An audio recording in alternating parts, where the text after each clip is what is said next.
اور انہوں نے قتل کرنے کے بعد اسے دریا میں پھینکا ہے۔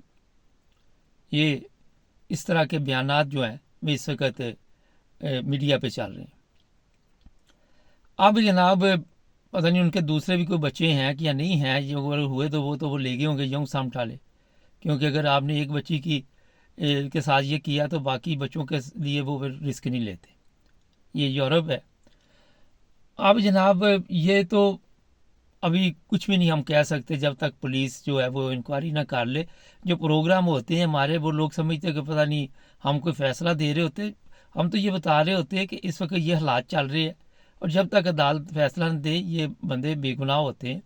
جیسے ہی عدالت فیصلہ دیتی ہے تو پھر گناہ ہوتا ہے، کوئی بھی پروگرام ہے ہمارا۔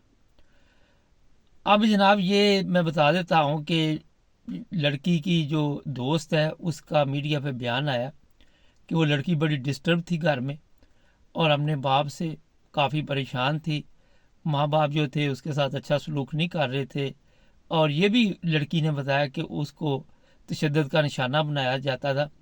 اور اس کی دوست نے یہ بتایا کہ اس کے ماں باپ کہتے تھے کہ تم نے یہاں پہ جو آزادی ہے اس کی طرف نہیں دیکھنا، اور افغانستان جس طرح ہے یا پاکستان جس طرح ہے اس طرح کی زندگی گزارو۔ یہاں پہ قصوروار کون ہے؟ سب سے پہلے تو قصوروار یہ ہے کہ ہم ان ممالک میں آئے ہیں، ہمارے ممالک کا قصور ہے، اور کیونکہ ہمیں اپنے ممالک چھوڑنے پہ، چاہے وہ افغانستان ہے چاہے پاکستان ہے، اور یہاں پہ آ کے پھر ہم نے زندگی گزارنی شروع کی، اور ہم چاہتے ہیں کہ پاکستان یا افغانستان والے جو حالات ہے اسی کے مطابق چلے، اور پکنک جو ہے وہ ان کے مطابق چلائے۔ اب یہاں پہ ماحول کا، دوستوں کا، گھر کا بڑا فرق پڑ جاتا ہے۔ بے شمار بچے ہیں یہاں پہ جو کنٹرول میں نہیں۔ اب وہاں سوال یہ نہیں ہے کہ آپ نے کوئی قانون ہاتھ میں لے کے اسے قتل کر دینا۔ آپ کو پتہ ہونا چاہیے کہ یہاں پہ ان چیزوں کی اجازت نہیں ہے، اور یہ غلطی کیونکہ یہ فیملی افغانستان سے ہیں، اور ان کا جو دماغ تھا وہ کنٹرول میں نہیں رہا، غصے میں آ کے جو بھی ہے۔ لیکن یہ کافی دیر سے یہ گھر میں چل رہا تھا، ہمسائے جو تھے ان کے بیانات سے اور اس کی دوست کے بیان سے معلوم ہو رہا ہے۔ یہ کوئی پہلا واقعہ نہیں ہے، جس طرح میں نے بتایا روزانہ اس طرح کے واقعات ہوتے ہیں۔ ناظرین یہاں پہ جو چیز بتانے والی ہے وہ یہ ہے، اگر تو آپ اپنے بچوں کی تربیت اپنا اسی حساب سے کر سکتے ہیں تو پھر وہ آپ کے کنٹرول میں رہیں گے۔ اگر آپ اس میں کامیاب نہیں ہوئے، بچے آزاد ہو گئے، تو پھر قانون ہاتھ میں لینے کا آپ کا کوئی حق نہیں بنتا۔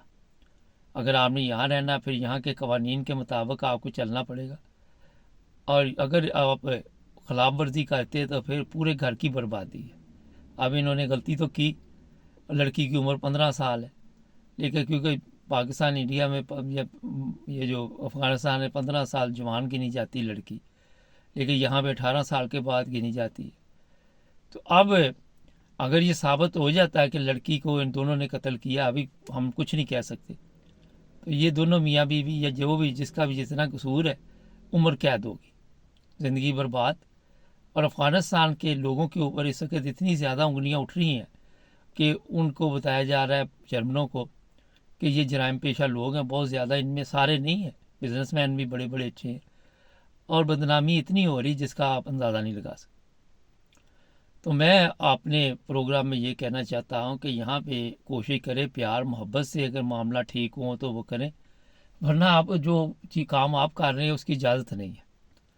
بچی کے ساتھ ساتھ وہ تو دنیا سے چلی گئی، اپنی زندگی برباد کر لی، جو بچے اور ہوں گے ان کی زندگی برباد ہوگی، پوری فیملی کا بیڑا غرق ہوگی۔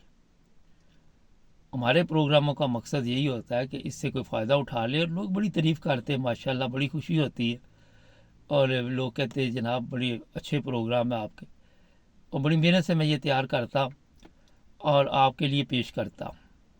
تو آپ کو چاہیے اگر آپ نے ہمارا چینل سبسکرائب نہیں کیا تو اس سے ذرا حوصلہ افزائی ہوتی ہے، باقی تو کچھ نہیں، تو سبسکرائب کر لے، کیونکہ کوئی 88,000 سے زیادہ سبسکرائبر ہو گئے، 1,00,000 ہو جائے گا تو چلو میرا خیال ہے کہ یہ ہوتا ہے کہ وہ سلور کارڈ کوئی مل جاتا ہے یوٹیوب سے، تو اس کے لیے اپنے دوستوں کو رشتہ داروں کو بھی بول لے، جڑے رہے ہمارے ساتھ۔